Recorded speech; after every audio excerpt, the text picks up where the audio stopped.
Assalamualaikum warahmatullahi taala wabarakatuh. Nama saya Nur Iliani. Hari ini kumpulan kami akan membentangkan tentang kesan negatif aliran pemikiran semasa pada masa kini. Pengenalan, Islam sentiasa berhadapan dengan ancaman daripada musuh. Tapi pada masa kini, musuh tidak lagi menggunakan senjata untuk menyerang. Malah mereka menggunakan sesuatu yang tidak kita sangka-sangka seperti aliran pemikiran. Jadi kita berpindah kepada latar belakang ideologi itu. Ideologi berasal daripada perkataan Greek yang membawa maksud ideos, yang membawa maksud idea ataupun pemikiran, manakala logos bermaksud pengetahuan. Jadi ideologi adalah hasil pemikiran dari segi logik yang dicipta oleh orang barat. Ideologi jika dilihat mempunyai objektif dan ciri-ciri yang sama walaupun mempunyai nama yang berbeza. Sebagai contoh, ideologi adalah hasil pemikiran yang dibuat oleh manusia itu sendiri tanpa merujuk kepada apa-apa perkara untuk dijadikan sumber. Seterusnya, semua ideologi menganggap bahawa agama tiada kepentingan. Seterusnya, sumber ideologi itu adalah daripada manusia itu sendiri dan pengalaman yang mereka alami pada waktu mereka menciptakan ideologi ini adalah disebabkan mereka merasakan bahawa agama ini sesuatu yang ketinggalan zaman. Disebabkan itu, mereka tidak mengambil apa-apa sumber daripada agama untuk dimasukkan di dalam ideologi. Okey, seterusnya kita beralih kepada perbezaan ideologi dan juga Islam.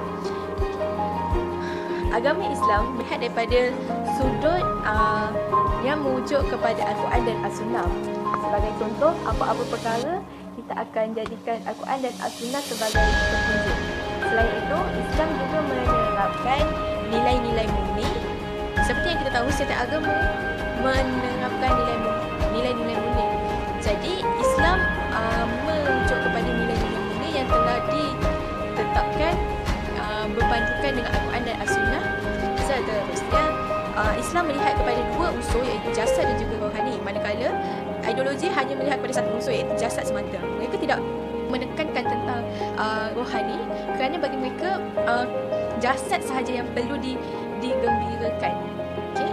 Tetapi tidak bagi Islam. Islam menekankan dua unsur iaitu jasad dan juga rohani seperti yang dapat kita lihat dalam ibadah-ibadah kita. Seperti contoh puasa. Puasa bukan sahaja menahan kita daripada lapar dan dahaga, tetapi juga untuk mengajar kita merasai tentang kesusahan mereka yang tidak mempunyai makanan dan minuman. Jadi Islam menekankan tentang jasad dan juga rohani, tetapi ideologi tidak. Untuk kajian yang telah dibuat oleh kumpulan kami, objektif kajiannya adalah mengenal pasti definisi konsep ideologi tersebut. Seterusnya, yang kedua, mengetahui ideologi semasa terhadap gaya hidup masa kini dan ciri-cirinya. Seterusnya, yang ketiga, mengkaji kesan negatif ideologi terhadap gaya hidup masyarakat Malaysia. Jadi sampai di sini sahaja untuk saya membentangkan isi saya. Jadi saya serahkan kepada rakan saya yang akan membentangkan selepas ini. Metodologi kajian ialah satu kaedah yang digunakan oleh pengkaji untuk mendapatkan sesuatu maklumat. Tujuannya adalah untuk menghasilkan kajian yang lebih baik. Kaedah kajian kali ini ialah rujukan kepustakaan. Sepanjang kajian ini, kami telah membuat pelbagai rujukan jurnal dan laman-laman web ilmiah.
Tuhan ialah ciptaan akan manusia, dan tujuan kebudayaan manusia adalah untuk kepentingan duniawi.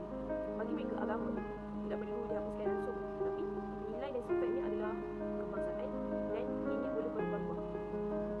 Sekularisme sebenarnya banyak mencabar agama lain juga.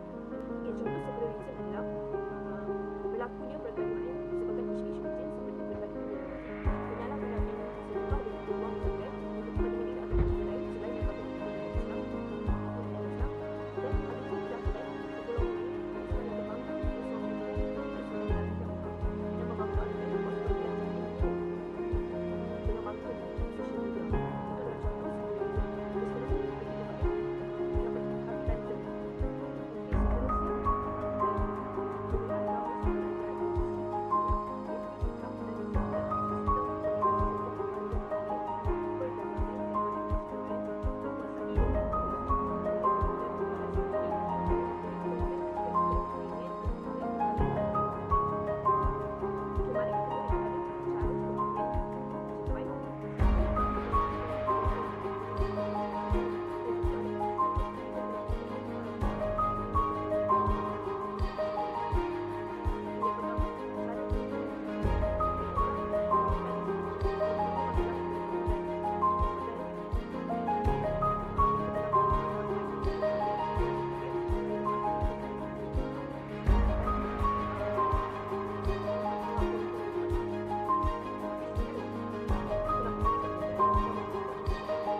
pekerja-pekerja tersebut telah pun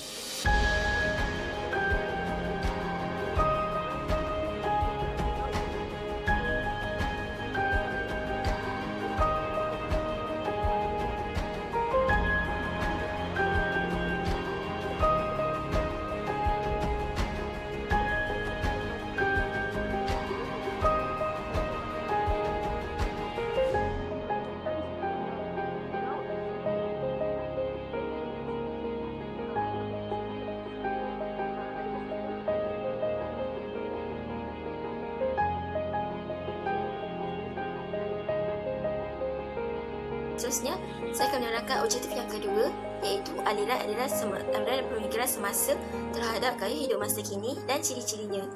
Baiklah, tadi kami telah menerangkan ada 4 kategori, dan kini saya akan menerangkan 3 kategori.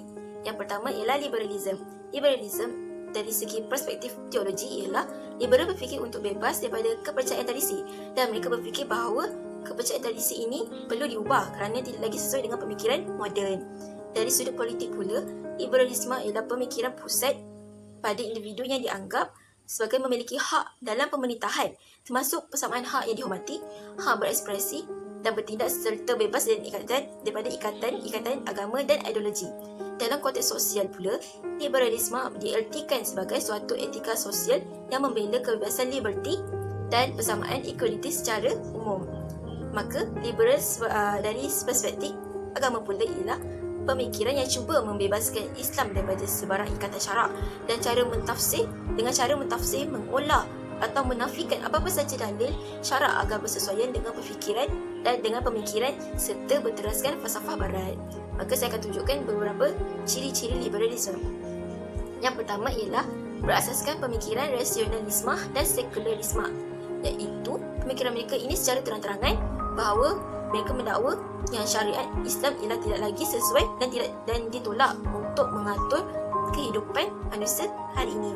Seterusnya ialah penolakan terhadap autoriti keagamaan.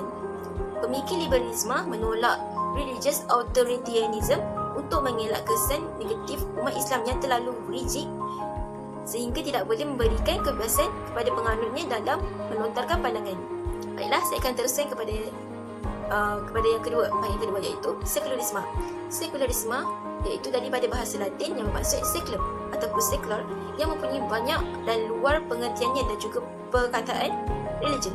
Maka Michael Hill pula menyatakan bahawa sekularisme ialah merujuk kepada masa dan tempat. Tetapi Syekh Muhammad Naqvi Al-Atas menghuraikan bahawa maksud masa dalam masa ialah masa sekarang yang bersifat kekinian, dan tempat ialah dunia yang bersifat keduniaan. Baiklah, saya teruskan kepada ciri-ciri sekularisme. Yang pertama ialah bersifat terasing daripada keagamaan. Baiklah, aliran pemikiran ini menyokong beberapa prinsip-prinsip yang mencerminkan dasar, iaitu bersifat terasing dan daripada aspek-aspek keagamaan. Contohnya, mereka menyokong teori-teori yang pernah diungkapkan oleh Martin Luther. Yang kedua ialah bersifat kebebasan, kebahagiaan dan kebebasan yang tiada sempadan. Baiklah, ini pula merupakan iaitu contoh teori yang menyokong perkara pemikiran sekularisme ialah teori Machiavelli merupakan dasar yang dipegang oleh ideologi ini, iaitu ends of justify the means, yang bermaksud matlamat menghalalkan cara. Baiklah, seterusnya saya akan menerangkan yang ketiga pula ciri-cirinya, iaitu hal-hal akhirat diketepikan. Baiklah, sekularisme membawa penganut masa kini kepada beberapa ideologi lain yang mementingkan kehidupan dunia dengan mengedepankan unsur-unsur kehidupan agama sebagai masalah individu. Umpamanya seperti ideologi materialisme, individualisme, kapitalisme, individualistik, komunisme, feminisme. Baiklah, seterusnya saya akan ke bahagian yang ketiga, iaitu hedonisme. Hedonisme merupakan satu ajaran falsafah yang membawa maksud bahawa tujuan hidup berfungsi adalah demi kesenangan. Contoh tokoh-tokoh moden yang melopori gagasan hedonisme ialah seperti Herbert Spencer, Leslie Stephen, David Hume, Jeremy Bentham, J.S. Mill Henry, Sigrid and Sir William Hamilton.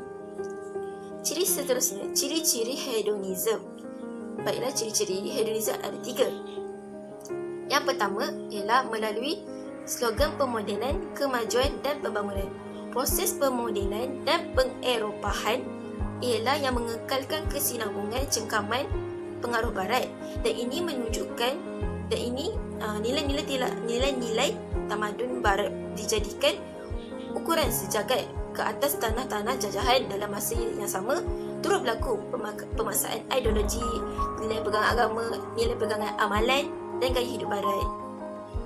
Seterusnya, melalui era globalisasi, iaitu pada masa kini. Selaras dengan masa kini boleh ditakrifkan sebagai dunia tanpa sepadan, perkampuran dunia dan langit terbuka.